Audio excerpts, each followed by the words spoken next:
Namaskaram, Sadhguru. I am struggling with the loss of my 23-year-old son. How can I overcome the grief of this pain and loss? Once upon a time, there was a woman. She has a family of a husband and three young boys. One day, her husband died. She became very grief-stricken. Naturally, when one person who is dear to you dies, the remaining few that are left for you, you tend to cling to them harder than before. So she hung on to the three children as her life. And the eldest boy died after a year. She became even more desperate and clung on to the two little boys who were left. And a year later, the second one died. Now the one and only one left,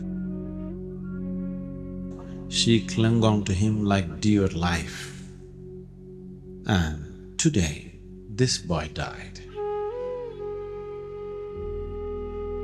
She just couldn't bear it anymore. She lost her mind completely with grief, unable to bear it. She took the little boy's body in her hands and went to Gautama, the Buddha. So she said, "You and all your spirituality, all this whatever you're talking about doesn't mean anything unless you can bring this boy to life.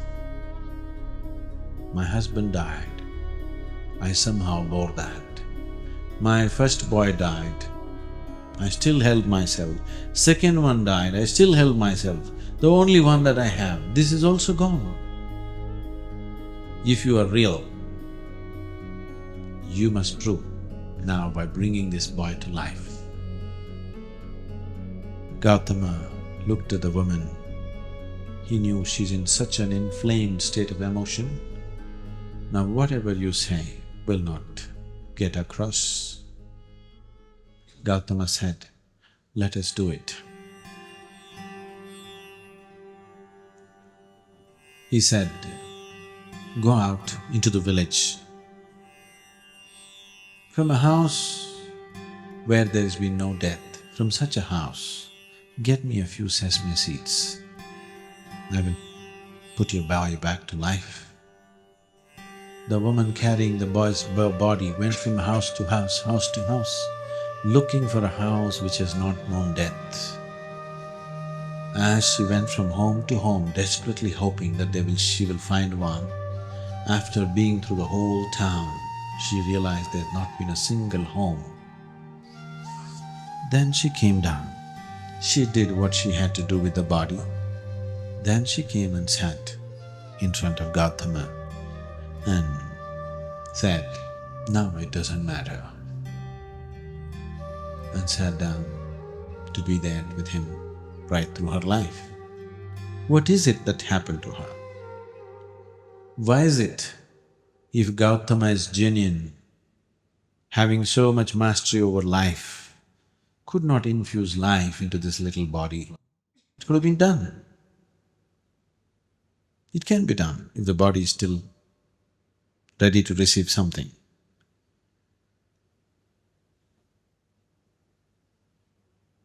There are too many stories from the West about raising the dead. Repeatedly, whenever happened anything around Jesus, when people accused him of miracles, he clearly said, "It's not me, it's you." On a certain day, Jesus was walking through a town. As he was walking through the town, he heard some ugly noises in the gutter. He just went and looked into the gutter. There he found a man rolling in filth. Out of his compassion, he got down into the gutter, pulled the man out, and then wiped his face. Then he saw, he said, "Hey you, what are you doing in the gutter? You had leprosy and I healed you. with my miraculous powers. And now what are you doing in the gutter? The man was totally drunk and has fallen in the gutter and rolling in filth. That man said, yes, you healed me of leprosy, so I'm now trying to have a good time. Jesus thought this guy was better off with leprosy. This filth that he's gotten into now is worse than the disease that he had. At least he had humility, now he's lost that also. With regret, he walked on. When he came to the market square, there he found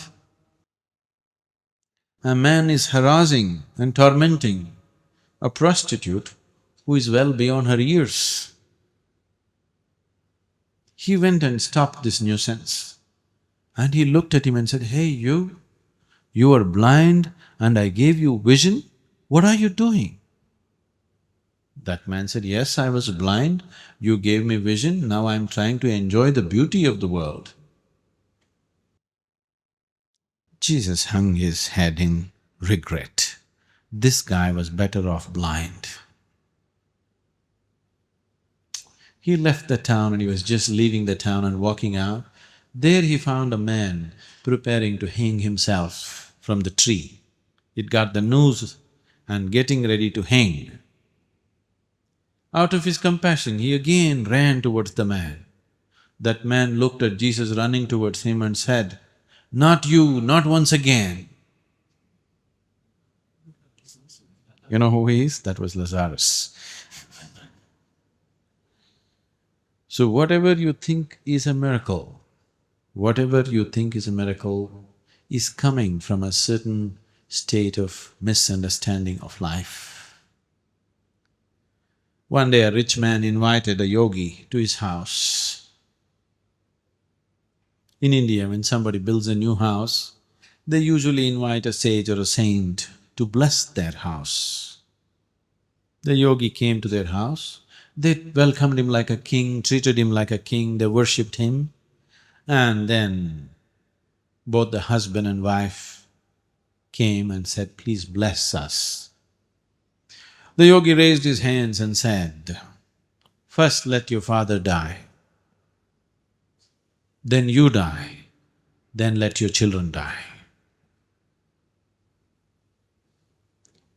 The man got furious. You fool, we treated you like a king, we fed you well, we worshipped you, and now when I ask for a blessing, first you want my father to die and then me to die and then my children. What is this nonsense? The yogi was surprised. He said, what did I say wrong?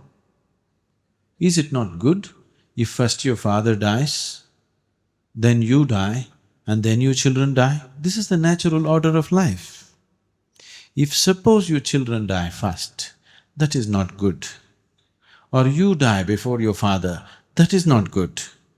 If your father dies first, then you die and then your children die, it's good, everything is going good, isn't it?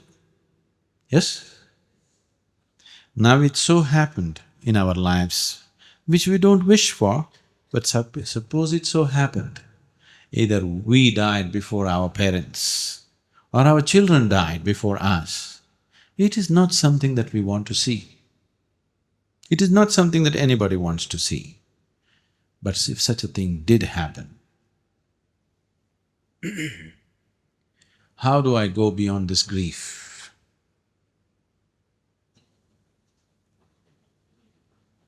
See, when we talk about going beyond something, it is not about forgetting about it. You cannot forget your child.